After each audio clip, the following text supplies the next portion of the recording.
Riverside.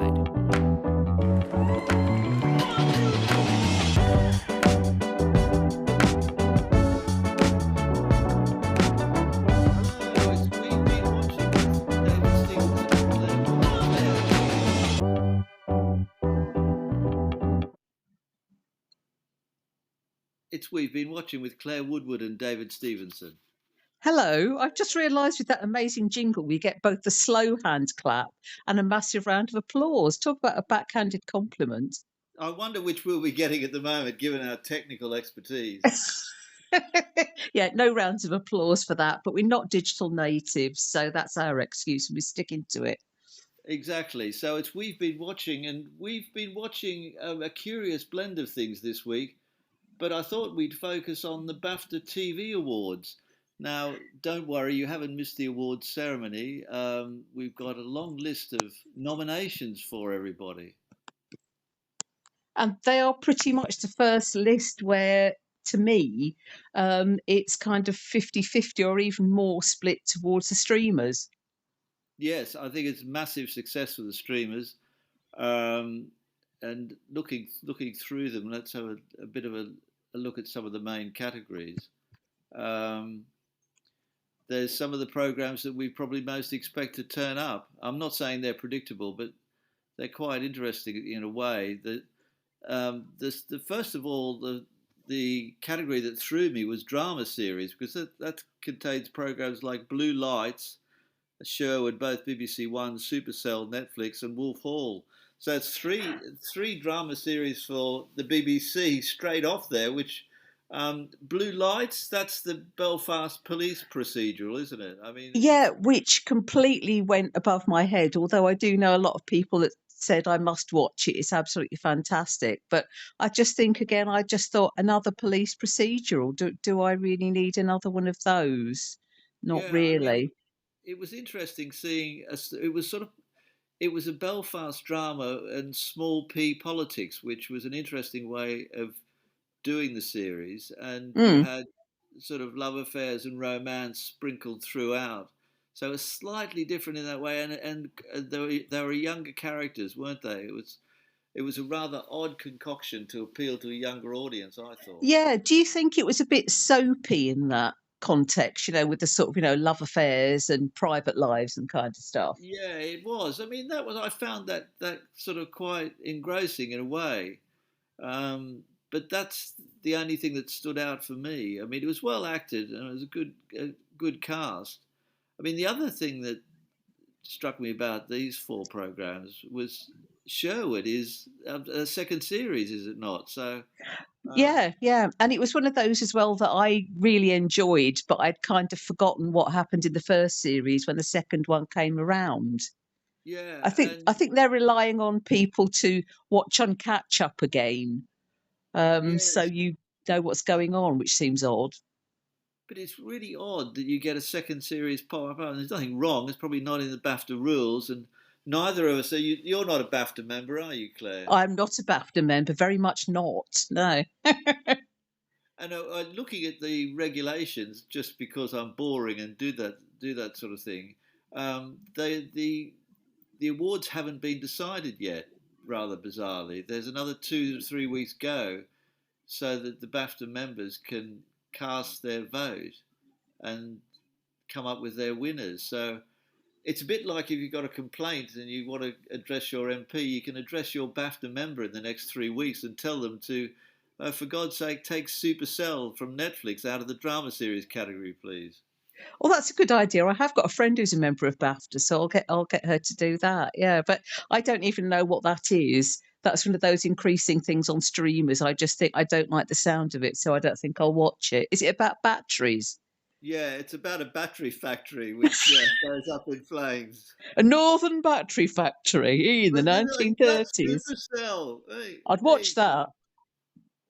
And then Wolf Hall, The Mirror and the Light. Now, someone told me that there were problems with the budget, and that's why most of the scenes were simply shot inside with faint lighting. Now, I think that's a period effect, is it not, by any other rule? Well, I didn't in the first series. They were all saying, "Oh, it's all done by candlelight. It's amazing. It's wonderful." I mean, maybe Or was that the latest series? I mean, anyway, you know, this is the trouble with BBC drama now, isn't it? They haven't got any money to make it anymore, so costs No, so the are. next one will be in darkness. That'd be really brilliant, wouldn't it? Yeah, it'll be a big thing called Power Cut, and it'll be set in the 1970s when people are sat around with no lights on. That's Yeah, a I mean, you brilliant get idea, David. Let's pitch it. yeah. Let's pitch completely pitch dark dramas and comedies. I mean, you get restaurants where there's no lighting. Well, let's just have no lighting. Yeah, I tell you what, we can have a cop drama starring Chris McCausland, seen from his point of view. Absolutely. Well, there you are. Nice segue. Chris McCausland is one of the magic TV magic moments. His dance of "You'll Never Walk Alone." Did you see that, Claire? I did, and it was magic. It was absolutely magic and brilliant and heartfelt and wonderful. However, is BAFTA not meant for big enough, bigger things than this? Well, it is a it's yeah, bit. It is. That category, the magic TV's magic moment, is BAFTA getting its hands dirty slightly, isn't it? With yeah. Look at us. We're not just about lighting directors. We're about plebs watching television as well. yeah, Yeah. and to give the whole game away, I sat um, in a session to decide the long list of the magic moments, and I kept going on about Top Gear, and people thought I was a complete sort of knob, really. I think coming up with that. Like, if that's all you can say that's good on television, what's the use of you? That was the um, parentheses. But anyway, I can't remember what we decided, but Top Gear didn't actually make it. Yeah, Um, what else is on the list for the magic moments? Because I mean, the like magic moments. The magic moments. I'm just scrolling, ladies and gentlemen. Um, there's there are 28 categories or something. oh. Bless them. Best catering. Yeah. Um, and I'm probably going to get to the bottom here. Here we are. It's the P&O Cruises memorable moment. Ah, Bridget, P&O cruises. Oh. yeah, Bridgerton. I Mm. mean, I've sort of forgotten Bridgerton completely, but yeah, it figures in this the carriage scene where Colin admits his true feelings for Penelope. This sounds like I something think out of anybody Round that the can have, Horn. I'm sorry. yeah, I think anybody who can sort of relay any true feelings in a carriage going over the sort of roads that they had to Yeah, negotiate. I love Would do it. you, Whoop, whoop, Penelope. whoop, whoop. Um, so then that's number one. Number two is Gavin and Stacey's finale, Smithy's wedding, where Mick stands up. Now that's not because Mick is disabled or anything and suddenly discovers he can stand up. It's a miracle, praise the Lord. Yeah. It's Mick who's the sort of father figure because we don't really know about Smithy's family. Are they emigrated or something? We never I've really no hear. idea. Again, Gavin and Stacey, not one of my programs, but I understand why that's magic for some people. But yeah, Yeah, I think that's the only award. I mean, I'm bound to say I think Gavin and Stacey has been largely snubbed by BAFTA, which I think is pretty bad if that's the case because it was a massive finale, 16 million people. I mean, maybe it's too popular for BAFTA. well, I mean, as well, I think perhaps it's too British. It's a very, very British sitcom. I can't imagine it would sell that well abroad. So I'm just wondering if things that are purely, I mean, you understand why Bridgerton sells internationally, but Gavin and Stacey not. So maybe they're being punished because they are purely a native sitcom. Yes, it's a bit of a minefield, the BAFTA awards this year, but the you get a good steer on what's uppermost in the mind of the BAFTA members, though. Um, Well, I mean, I just think they're very much looking forward, aren't they, to a new generation now? yes, but Nicola Coughlan's Big Mood on Channel Four, I missed that. Ruth Jones, Big mood. Yeah. yeah, big. uh, I've got a big mood. and we've got Ruth Jones, Gavin and Stacey. We sort of talked Gavin and Stacey into the ground, really. And Alma's Yeah. Not Normal. That's a big hit, isn't it? Now, I have to say, I think that's a great program. I didn't think I'd like it, and I think it is fantastic. I think it's got what I like about it is it's very modern, it's very fresh, but it's almost got the humour in it of a classic soap opera with fantastically funny female lead characters in it. Yeah, I don't think I gave myself enough time with it. I'm going to have to dive into it before the awards ceremony because it's going to clean up, isn't it? I Um, think so, and I think it's very female led. yeah, And Lorraine Ashbourne is great as her. It's great as her mum.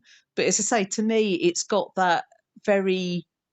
Can I say northern without being patronising? But no, I be just think it's patronising. Sometimes it's it's, better. but it's very fresh. And to me, it should be.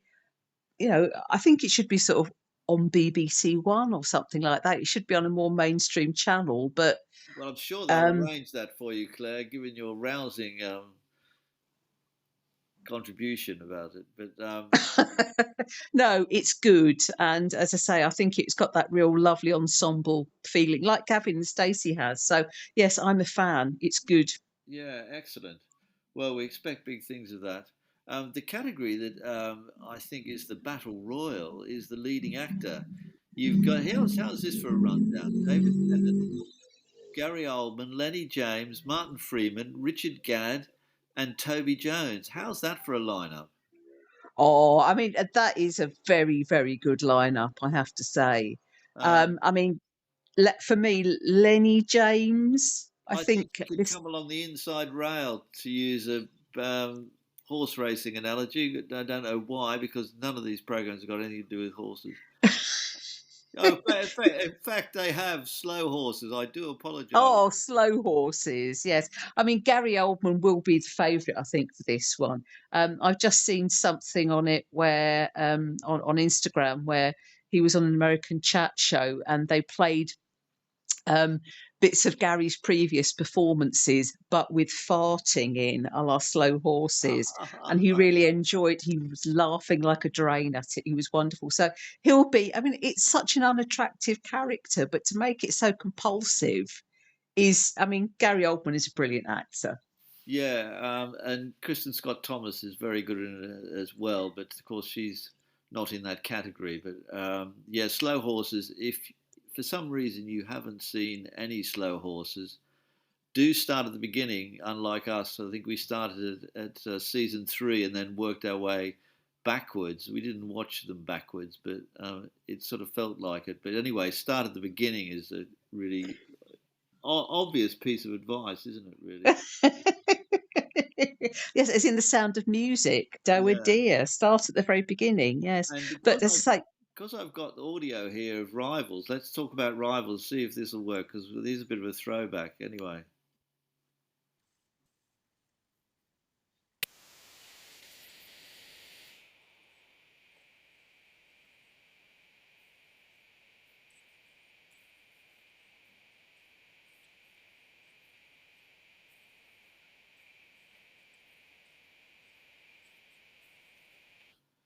it's better with the pictures, I have to say. Um, anyway, David Tennant being the chair of a TV company that's trying to get a new license, quite possibly the most boring setup that you've ever come across. But everybody takes their clothes off, and there's a nude tennis scene as well, which makes it. yes, which is I understand in the Bafta moments of the year because it's got a bit of tit and bum in it. Yeah, so you're going to get a lot of that on the evening, I imagine. I think it is a lot of fun. It's a big nostalgia trip, very well put together, um, and we're getting another series of it.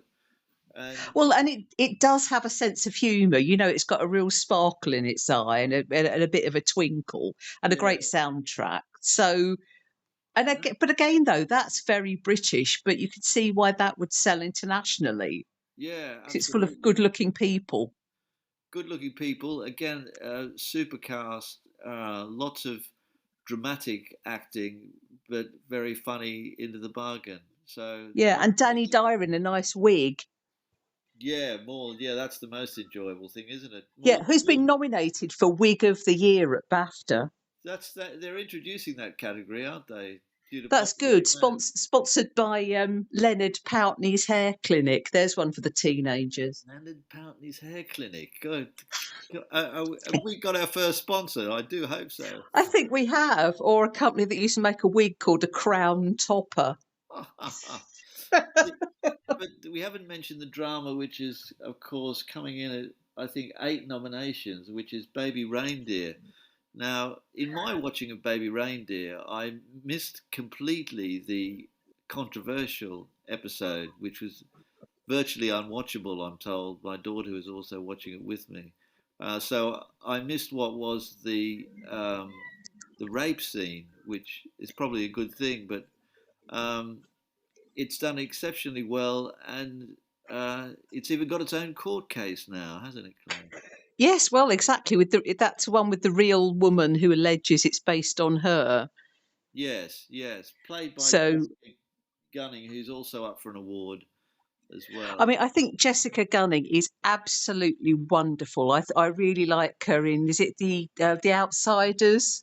Yes, yes, she's very good I in that. think she's wonderful in Stephen that, Merchant, and Stephen I Merchant. would like her. I think she's so lovely to look at. I'd love to see her play someone glamorous and attractive because she is, but she's now become the go-to girl for unattractive fat girls, and Yes, I think she deserves better than that. But I mean, it's been a real breakthrough for her. But this is one of those dramas I think people like 'cause it is packed with issues, isn't it?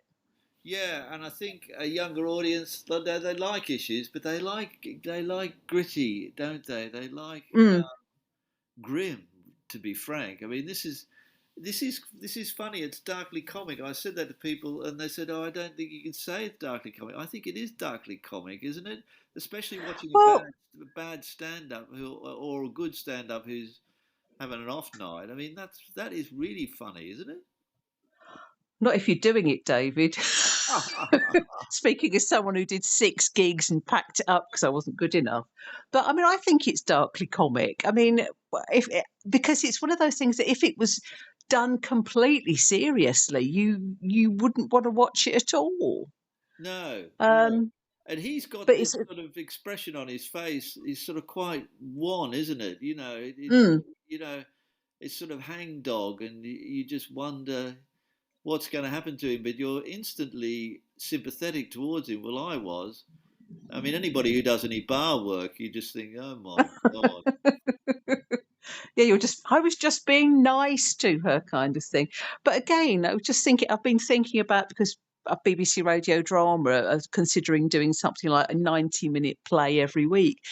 And I believe you probably know this better than me, David, but the BBC are thinking about bringing back a kind of long play for today, an hour or a 90-minute one off. And I think for me, so many of these things like Baby Reindeer could have been done in 90 minutes. Yeah, absolutely. You don't need 8 hours of every idea. Every idea doesn't go for 8 hours, does it? Um, No, very not for me. No. no, and I think Channel Five are doing a play for the day as well. All of a sudden, I mean, we'll have to do a special on that, Claire, won't we? Yeah, exactly. I mean, those of us old enough to remember, things like Kenneth Branagh making his name in the Northern Ireland plays, Too Late to Talk to Billy and stuff like that, and social dramas like Cathy Come Home and Edna the Inebriate Woman that really changed society. Those were absolutely landmark dramas, but they were one-offs. Yes, And, yeah. Kathy I Come think, Home, extraordinary drama. Which yeah, and I think stands those up were, now. and those are trying out drama grounds as well, weren't they? For writers that went on to much bigger things. Yeah, and ones who went on to much smaller ones that have probably got axed. But yeah, but it is a great, it is a great tryout area. Um, it, Because I mean, it, let's face it. No one's going to try you out on a major series on Netflix. For billions and billions of dollars, are they? no, they're not. Um, I think we've rounded up all the highlights of the BAFTA nominations. Are you going to watch it? It's Alan Cumming. Oh, I think I'm going to. Alan Cumming's good value for money, I have to say. But I mean, I just really enjoy the way the tabloids are always looking for, an angle where someone's seen kissing somebody else's wife and stuff like that. You know, it's rather more about that than less about the program awards. Yes, what sort of But backstage shenanigans. yeah, but we'll all probably get a good look up Alan Cummings' kilt, so that'll be good. Yeah, I think he'll probably swear, won't he? He'll swear a couple of times because he'll want to be. He is unpredictable. He's Um, unpredictable, and that's what makes the best kind of host. I tell you what is unpredictable that I have been watching, and I liked despite myself. Last One Laughing on Amazon Prime. oh right, yes, I have been watching that. I, I've had two goes at watching that show, to be honest, after a recommendation. And the first go, I wasn't. I was thinking, when is this going to be funny?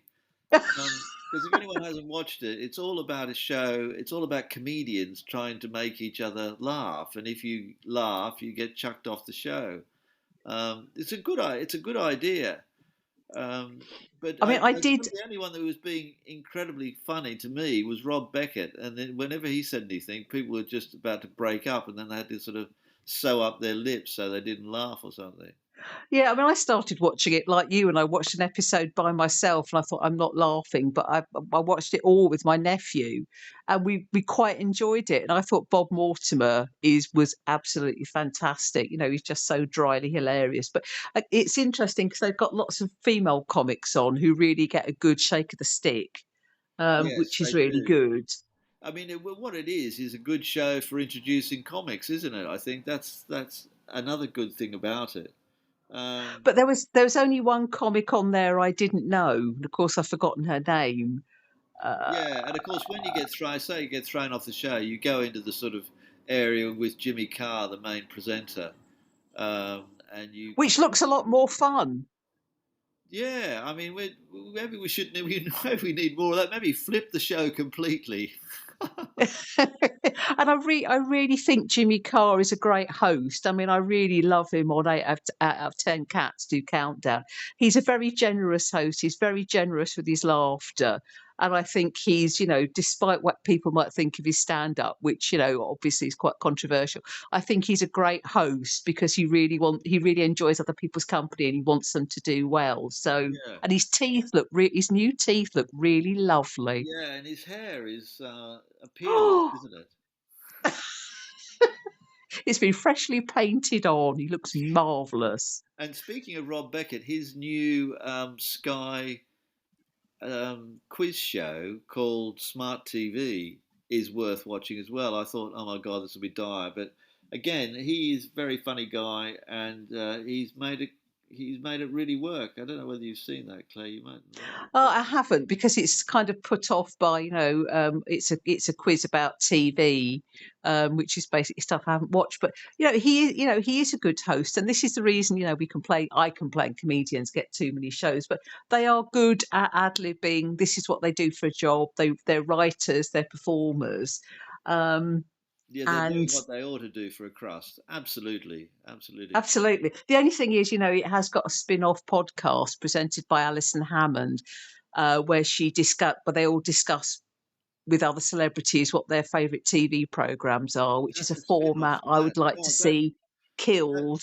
that really is shaving off something that's not worth it. But anyway, I think we should talk about the show that's got 80 million fans worldwide, which is a staggering figure for subscribers. But I'm talking about Adolescence. We're back to Netflix, I'm afraid, but this is a storming hit uh, about the murder of a young schoolgirl by a young schoolboy.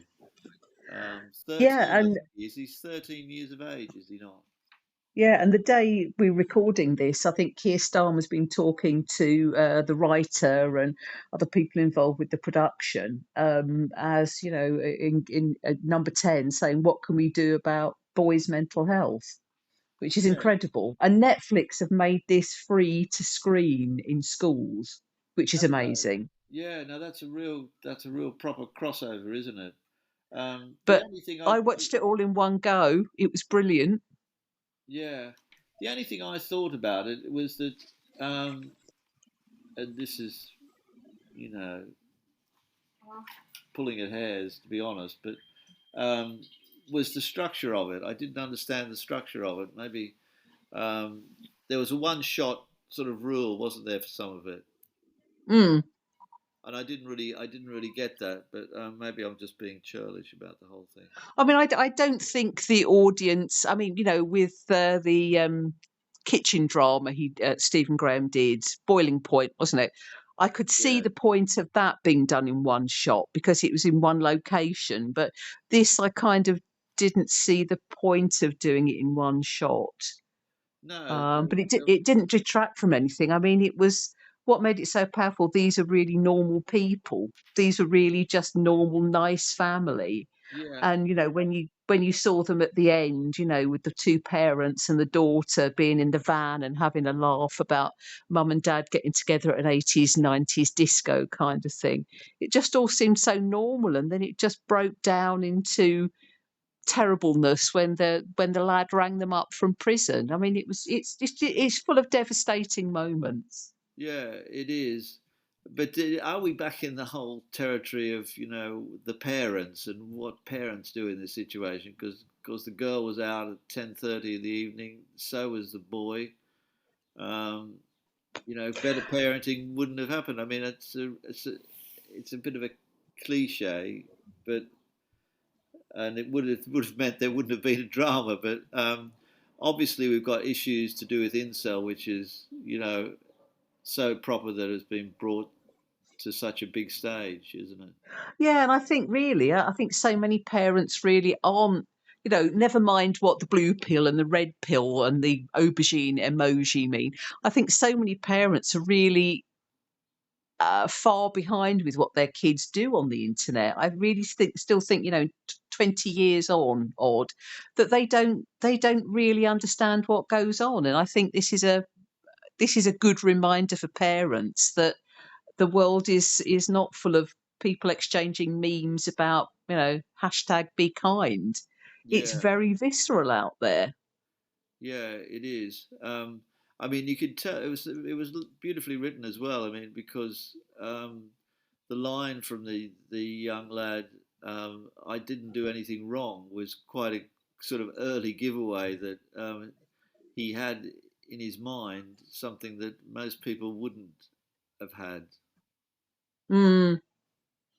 I mean, this is one of those dramas, isn't it, where we know what kind of happened at the start. It's kind of unraveling Yeah, um, everything at the end. and I Um, suppose it's apposite that we're talking about it in an episode to do with Bafta nominations because I'm sure it will absolutely clean up, will it? I mean, the scene with Stephen Graham, uh, I think it's in episode 4, right at the very end, where he's able to act in the way he does on his own. It's incredible, isn't it? is it that very final scene, Yes. which I get tearful thinking about? I'm going to say the word spoiler alert. It's when he puts the teddy in his boy's bed and he kisses it goodnight and he says, "I wish I'd done better." Yeah. Oh, He should have been amazing. I hard on mean, that himself there. man is an amazing actor. Yeah, yeah. Incredible. And I think that's. And Go on. oh, before I forget, don't Yeah. forget Memory TV. Oh yes, memory TV. Good punch. Yes, it's the BBC's new channel for people with memory issues and dementia. I think that's a great idea. That's probably the best idea the BBC have had in a long time, surely. Yeah, and there are radio stations as well for different decades. So Yeah, if you've got an older brilliant. Because person with there's plenty of dementia, they'll be listening to the 40s. yeah, there's plenty of evidence that that actually works, isn't there?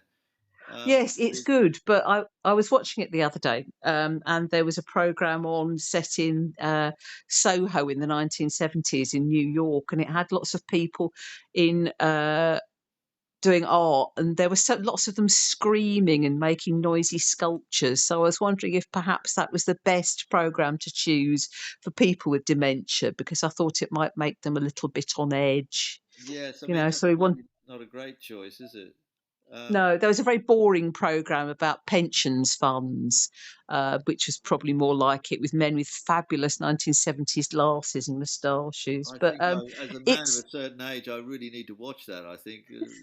regardless. I mean, there is something there for everybody, and also I think it's basically all on a loop, so you don't know what you're going to get. But it's really good to see the BBC using its archive like this. Yeah, that's public service television at its Mm, best, really. exactly. Um, and they should do more of that. I mean, I just find myself watching more BBC Four, which and older programs on there. So I think they've got to push the archive even further, haven't they? Because there's just such great stuff there that you don't realise as a viewer is there, and then suddenly it pops up, and it's. I was watching a Richard Burton interview with Michael Parkinson, and absolutely brilliant it was.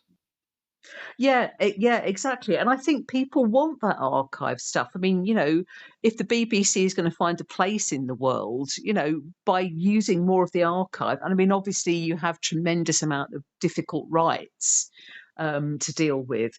But I mean, even just a simple interview, and Mr. Parkinson and Mr. Burton are both passed on, sadly, so maybe that wouldn't be such an issue. But people do want heritage, and I think when you get sort of one-off documentaries like Clive James going around London or John Pittman being in Soho in Just Another Day, absolutely splendid historical documentaries. Yeah, I mean, Yeah, some more repeats of are that. good. Some repeats are very good, and these ones are really special. So, I mean, and they should promote them a little bit more. I sometimes think that it's a bit of an afterthought what goes on to BBC Four, which is probably upsetting loads of people at the BBC. But you know, they need to curate these shows in a more intelligent way, don't they? Yeah, and I think it's difficult, really. I mean, I think you and I should put ourselves forward to a job as chief curation officers at the BBC. Whereas I think, so many people in television, they're just interested in making new programs and this, that, and the other. But the BBC really is incredibly special. And I mean, the thing is, as well, ITV could be doing some stuff like that as well. Yeah, yeah. I ITV's think been going for what, 60, 70 odd years now? yeah. I mean, we could do with some old Granadas, World in Action. Oh, Old World in Actions, yes, or Repeat the Jewel in the Crown. I mean, I don't know if stuff like that is going to streamers. And probably it's probably on Yeah, it's ITVX, but probably streamers are snapping up some of the older dramas, I would think, just because they're probably good value. Um, but yes, yeah, yeah. more older repeats, says we've been watching. Yes, for us old people that like repeats and things like that.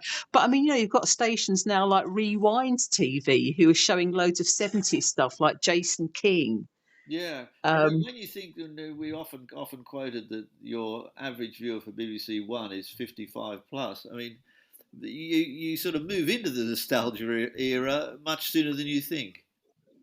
Yes, quite. Because I mean, these are, if you're 55, well, you were sort of brought up in the 1970s and 80s, weren't Yeah, you? I mean, So, it's, as long as some of the stuff isn't a bit ripe, but which it can be. I mean, the comedies were of their own, but I think a lot of the other stuff isn't so much, is it? I mean, no, I it's mean, just when great you to when see you people think, smoking on set, isn't it? yeah, or the amount of people who watch, they're on social media talking about Top of the Pops repeats. Yes, It's huge. yeah, top of the pop stuff is great, isn't it? And Yeah, that's most, been significantly edited for certain people being yes, taken out, which is all yeah, no equally Jimmy good. Savile here. Yes, dear, Well, I oh think dear. that's it for this week, so that's fantastic. Yes, another one, and as I say, I shall carry on watching Jason King, and if I remember to watch Memory Television, I shall watch that available on the iPlayer. Yeah, something special on the BBC. Yes, Until next lovely. time, Claire, we'll see you then. Yeah, bye. Bye.